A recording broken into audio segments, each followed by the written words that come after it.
जो मन होता है सो बोलना है, लिखा न पढ़ी जो बोले सो ही सही। हम लोग तो गांव में पढ़ के आए हैं, तो हम लोग तो चक्रवर्ती का अंकगणित पढ़े हैं।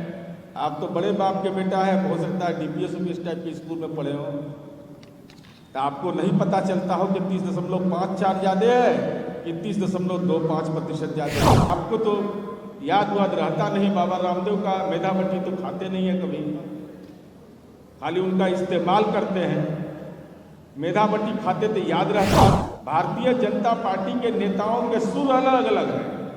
कोई कहेगा जनसंख्या नियंत्रण का कानून बन जाए, तो जब शैक्षणिक पोस्टमार्टम इनका किया गया, संजय जायसवाल जी कहाँ से आंकड़ा ले आते हैं आप?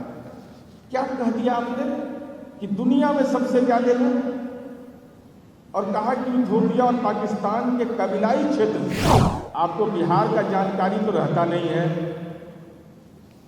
आपको तो ये भी पता नहीं है कि मधेपुरा का जनसंख्या वृद्धि दर सबसे ज्यादा है। आपको तो किशनगंज और अररिया ही याद रहता है।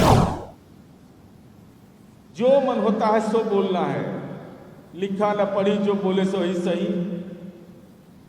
तो उत्तर प्रदेश में तो जोगी मॉडल है, जोगी मॉडल है।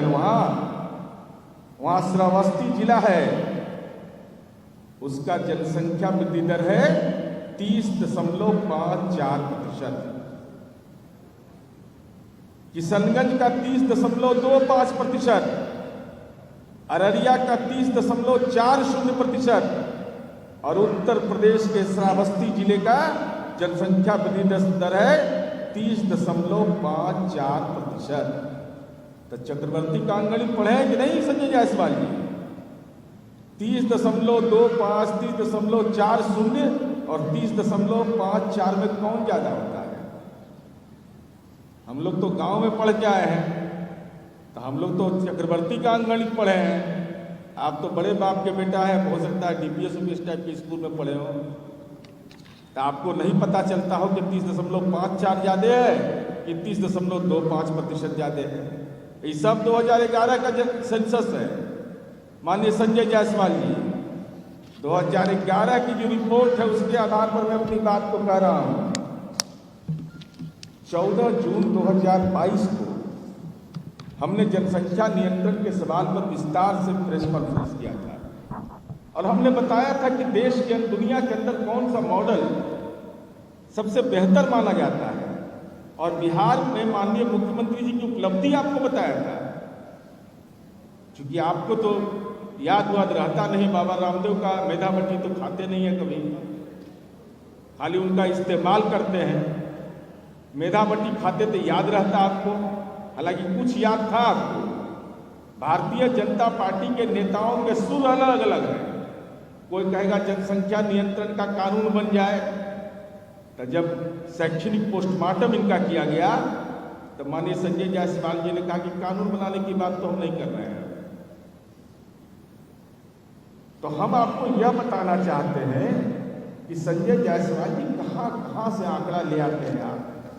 क्या कह दिया आपने कि दुनिया में सबसे ज्यादा लोग, और कहा कि इथियोपिया और पाकिस्तान के कबीलाई क्षेत्र से। कबीलाई क्षेत्र पाकिस्तान का वो इलाका है जो पेशावर का इलाका माना जाता है, पेशावर मंडल उसको कहते हैं। वहां से भी ज्यादा अररिया और किशनगंज का जनसंख्या वृद्धि दर है। अब बताइए ये कहां से ले आए?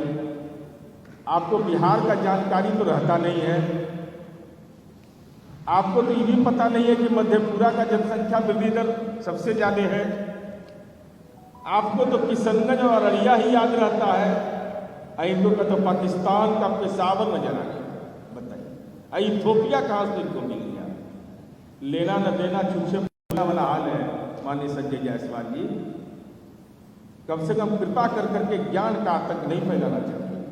तो किशनगंज का 30.25% है, अररिया का 30.40% है, और पाकिस्तान के कबीलाई क्षेत्र पेशावर मंडल जो कहलाता है उसका 39.90। अब 39.90 ज्यादा कि 30.25 ज्यादा कि 30.40 ज्यादा? ये हमको समझ में नहीं आता है कि माननीय संजय जायसवाल जी को कौन ये सब फीडबैक दे देता है जिसके चलते हमेशा उनकी गाड़ी फंस जाती है। हमको कोई परेशानी नहीं है माननीय संजय जायसवाल जी, और आपके मन के अंदर में धर्म के प्रति जो धर्म नहीं देश के संविधान के प्रति जो अनास्था आपका है, संविधान की जो प्रस्तावना है, जो हमारे पुरखों के द्वारा अर्जी हुई संपत्ति है, आप उसको तहस नहस करना चाहते हैं। माननीय संजय जायसवाल जी स्वामी विवेकानंद को आराध्य मानते हैं ना, तो selected works of Swami Vivekananda को पढ़ लीजिएगा। स्वामी विवेकानंद ने कहा है कि तलवार के ढाल पर धर्मांतरण नहीं हुआ है, बल्कि सामाजिक आर्थिक जकड़न से हुआ। तो धर्म के आधार पर मन के अंदर में वोट के रूप में उसको तब्दील करने के लिए आप फर्जी आंकड़े पेश करते हैं।